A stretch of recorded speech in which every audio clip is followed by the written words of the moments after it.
Yo, this whole Moneyberg thing, people are really upset. Oh, he paid for a black belt. Who cares? So many people have paid for black belts. This doesn't say that much about what a black belt is. It says a lot about the state of jiu-jitsu, that you have all these high-level guys having to endorse him and having been paid to endorse him and support him.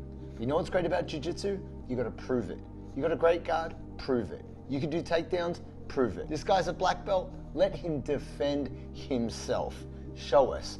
Make him roll. Make him roll with someone who's not paid to protect him, and then we'll see the truth. Until then, it ain't nothing.